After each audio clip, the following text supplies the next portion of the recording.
You think this is Holiday Inn? You don't want to hear their bullshit. Sir, yes, sir. Sir, yes, sir. I don't want to hear their bullshit, sir.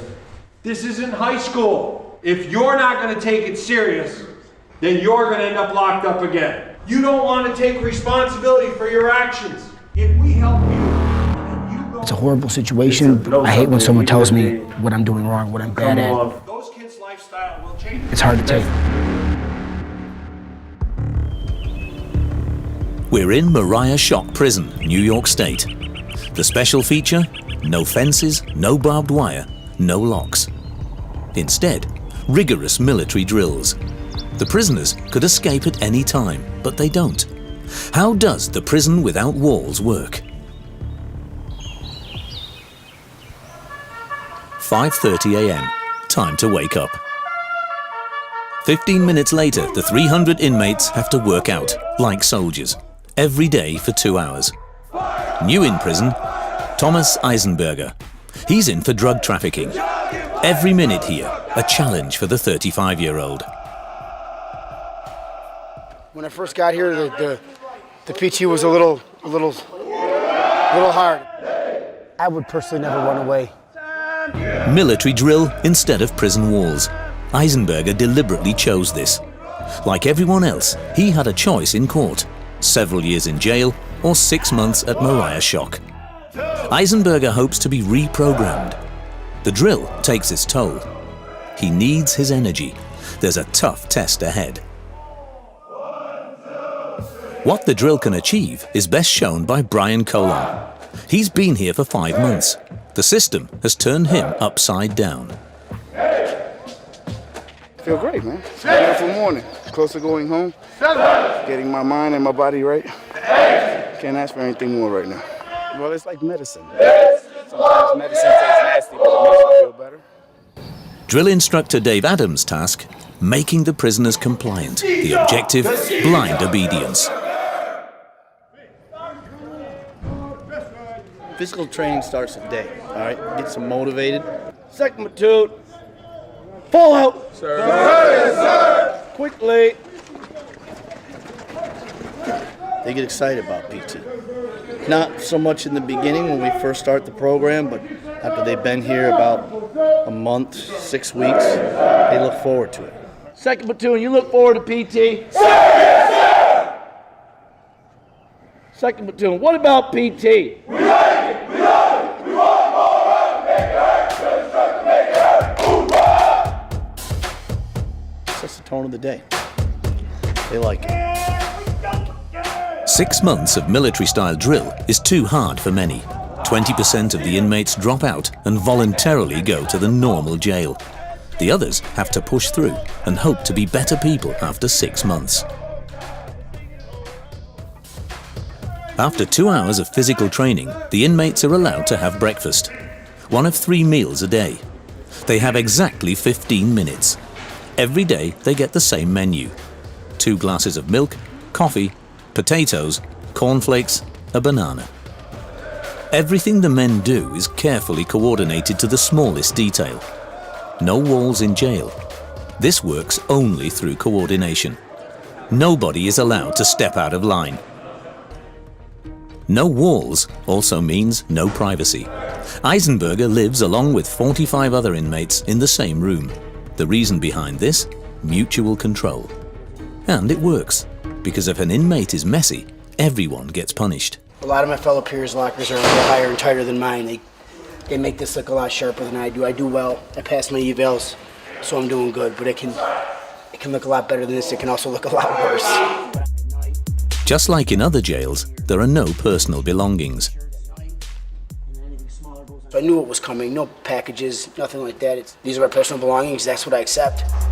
In a few hours, Eisenberger will face a tribunal. He doesn't know about it yet. 8 o'clock, time to raise the flag. Organized into various platoons, the prisoners have to stand upright for an hour each day, without even moving a finger. While they do so, freedom is always present. The smallest mistakes are immediately dealt with by the sergeants. He was touching himself. Even with bugs and stuff like that, they gotta maintain the military barrier. For newcomers like Eisenberger, it's hard to keep his nerve. So whenever drill instructors come around, someone says, "You, why are you moving?" I'm locked up even tighter, hoping it wasn't me that was moving. Was I moving? Am I moving? Am I doing something wrong? You're asking yourself these questions while you're worried about getting corrective PT. Some punishments are borderline bullying, or they seem deliberately arbitrary. The sergeants first have to break the inmates in order to transform them. Everything matters. Everything, every little thing matters. They're at parade rest. They're not supposed to move around. Attention! DA's report. As a reminder, all inmates are here voluntarily, hoping to become better people in 6 months. But not every offender can apply.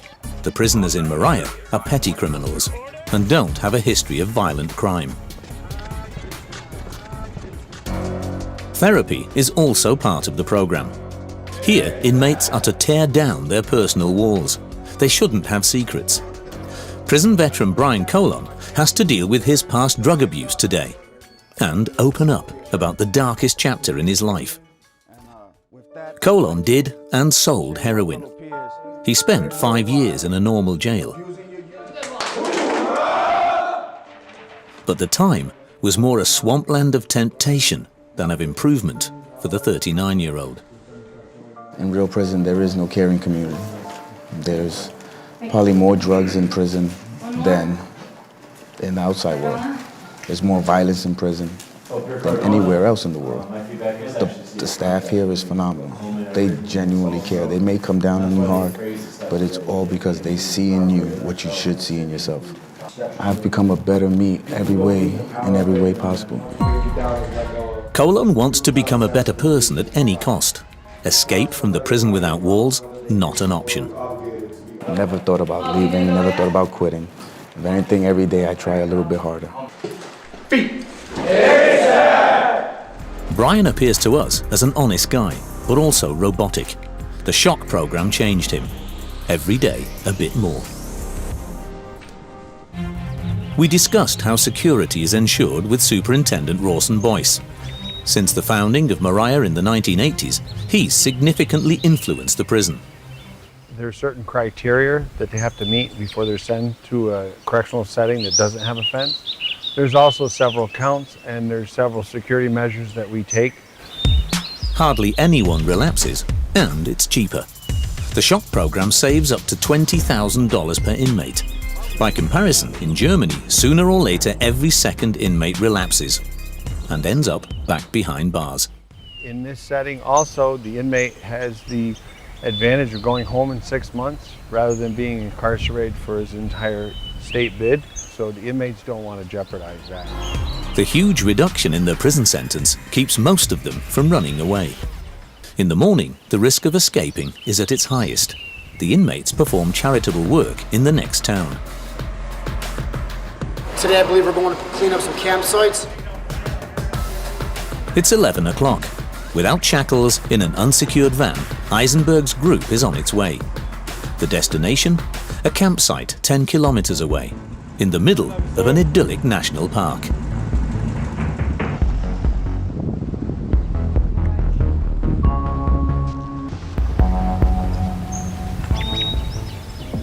Only 3 guards to look after the 10 inmates on the large site. Unarmed as well. A great moment to make a break. For Eisenberger, however, the thought never crosses his mind. I would personally never run away. There's too much at stake. I was sentenced to 5 years. This sheds almost 30 months off my sentence to come out here and, rake and on the edge of this lake and look at these mountains, and it's a blessing in disguise. I'm thankful to be here. Only 2 people have fled in the prison's entire history, in a situation like this one, at work. Both were caught and sent to normal jail.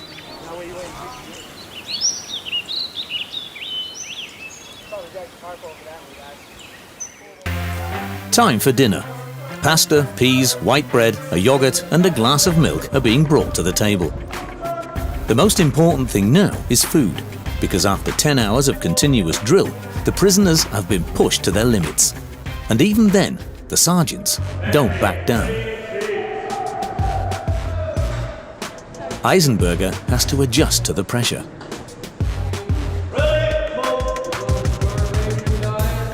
We only have 8 minutes to eat, so the key is to shovel it in as fast as I can. The short amount of time isn't the only thing adding pressure on the inmates, especially when the guards spoil their meal. Where's that go? Sir, front left pocket, sir. Why isn't it in there? Sir, no excuse, sir. That's right.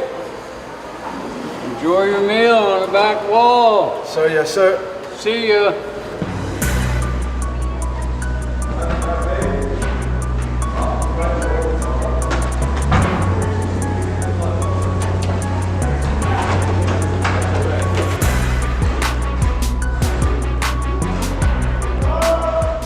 Man, this inmate thinks that it's reasonable because all of my fellow peers and myself, we know what we're doing wrong.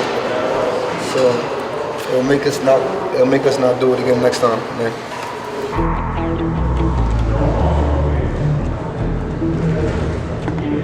Are these antics really necessary? We talk to one of the guards. The discipline here for the very small things is the small things make the big things come together in the end, and we create structure. Which means the guards educate the prisoners for everyday life, even at the dinner table. Newcomer Eisenberger looks pretty exhausted. There's no private time at all. It's very exhausting, mentally challenging. Eisenberger still has the biggest challenge of his day ahead of him. After dinner, this means surrendering to the conflict course.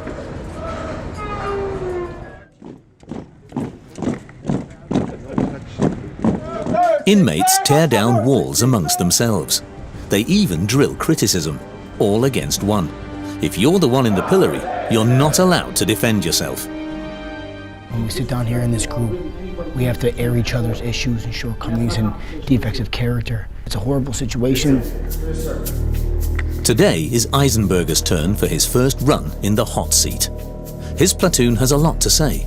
He seems to be far down the group's hierarchy. Now he has to deal with the criticism. You're a whole new person. I can barely talk to you. You're too busy running around politicking of the shock program. You're extremely loud out there. You're the house mouse. Which seems somewhat aggressive still. You're just working on the surface. Eisenberger has to bear it all. Only when all the inmates have had their turn to speak is he allowed to justify himself. But not before the drill sergeants speak. They said you wanted to be our friend. You want to shoot the willy with me? Sir, no, Inmate Eisenberg does not want to be your friend, sir. Good. 'Cause I don't want to be your friend. Inmate Eisenberg was asked by his platoon leader to help with issues that are involved in the platoon. Dress code, locking up on time. Eisenberger begins ranting. But the sergeants are only expecting short apologies. Thank you for helping out. You don't want to hear their bullshit. Sir, yes, sir. Sir, yes, sir. I don't want to hear their bullshit, sir. You take what he's saying serious? This isn't high school. If you're not going to take it serious, then you're going to end up locked up again. You don't want to take responsibility for your actions. If you change, you become a better person. Well, I see here, this is just my opinion if you're squatting. You're going to be having quiet time. My favorite time. The conflict course is over. I'm mad at myself. I'm upset with myself. I need to slow down more. And this program is helping me with patience. I'm very, positive. All right, phase. Forward march. Lock it up in front of your lockers. 9:30 p.m. Lockdown. Good night, man.